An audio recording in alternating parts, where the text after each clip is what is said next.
میکاویلی کا جو کنسیپٹ ہے وہ یہ ہے کہ اینڈ جسٹیفائز دی مین.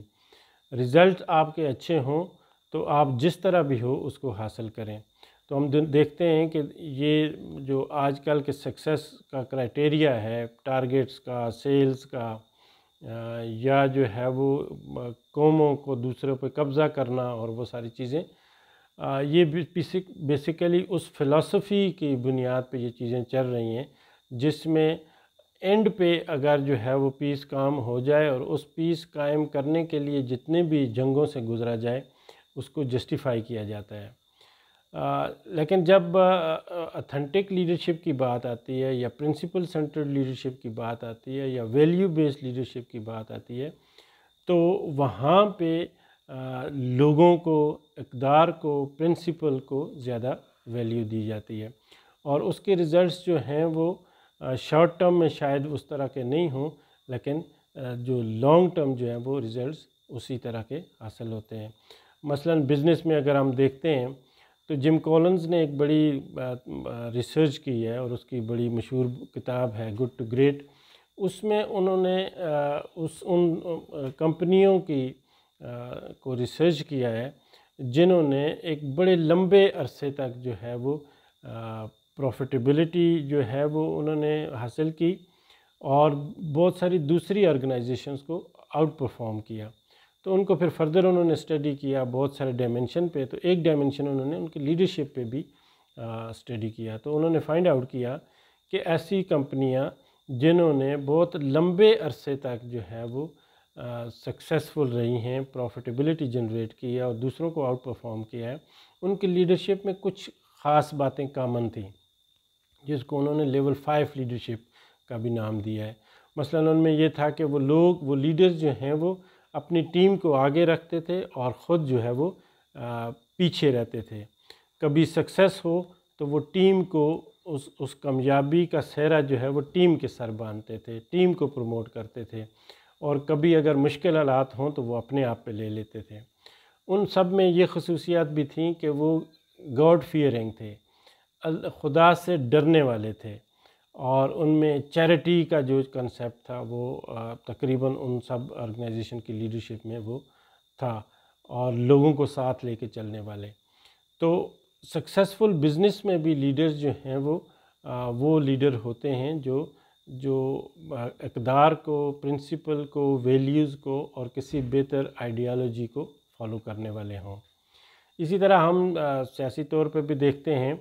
تو ہمیں جو سکسیسفل لیڈرز نظر آتے ہیں، اور اگر موجودہ دور کے ہم حوالے سے دیکھیں تو محمد علی جناح کو ہم کوٹ کر سکتے ہیں کہ وہ ایک پرنسپل سینٹرڈ جو ہے وہ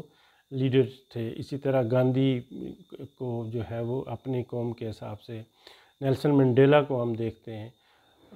تو یہ جو وہ لوگ ہیں جنہوں نے بہت لمبے عرصے تک قربانیاں دیں اور پرنسپل سٹینڈ پہ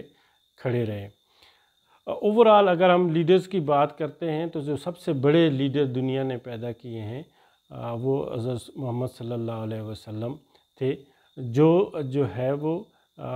اس بنیادی آئیڈیالوجی جو اخلاقیات اور مورل فلسفی پہ بیس کرتی ہے، جس میں جو ہے وہ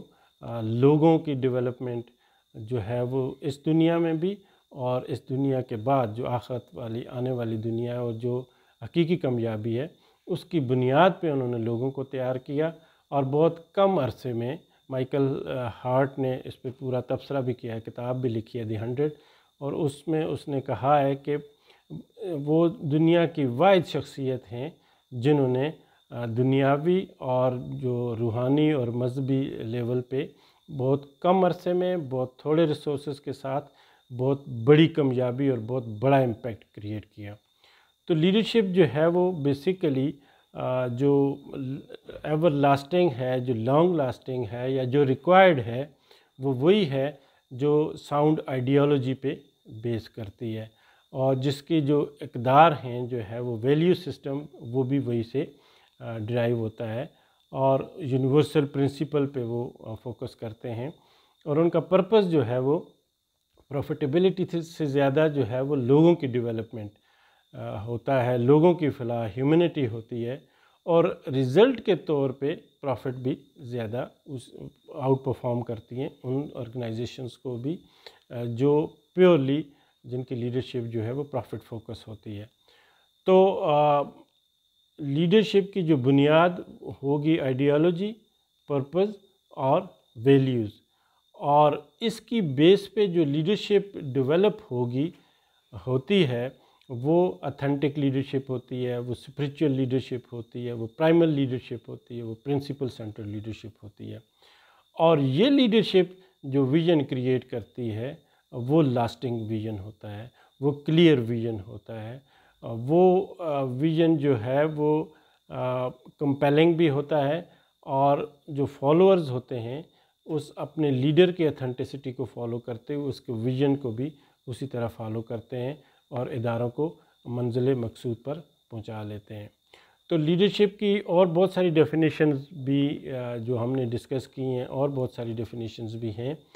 علامہ اقبال نے لیڈرشپ کو یا لیڈر کے بارے میں جو ان کا ایک بڑا مشہور شعر ہے کہ نگاہ بلند، سخن دل نواز، جاں پرسوز، یہی ہے رخت سفر میر کارواں کے لیے۔ تو یہ جو کوالٹی ہیں، نگاہ بلند، دور اندیش، ویژنری، سخن دل نواز، اس کی جو بول چال ہے، اس کی جو باتیں ہیں، اس کی گفتگو کرنے کا، اس کی کمیونیکیشن کا انداز جو ہے وہ دلوں کو چھو لینے والا ہو، اور وہ جو ہے وہ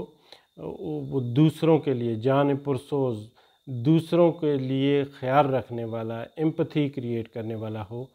یہ وہ جو بنیادی چیزیں ہیں جو کسی بھی لیڈرشپ میں ہونی چاہیے، اور اس کی بیس پہ جو ویژن کریٹ ہوگا وہ لانگ لاسٹنگ بھی ہوگا، کمپیلنگ بھی ہوگا، ساؤنڈ بھی ہوگا، اور لوگ اس کو فالو بھی کریں گے۔ دیکھتے رہیے آنے والی ویڈیوز۔ آپ کا بہت بہت شکریہ۔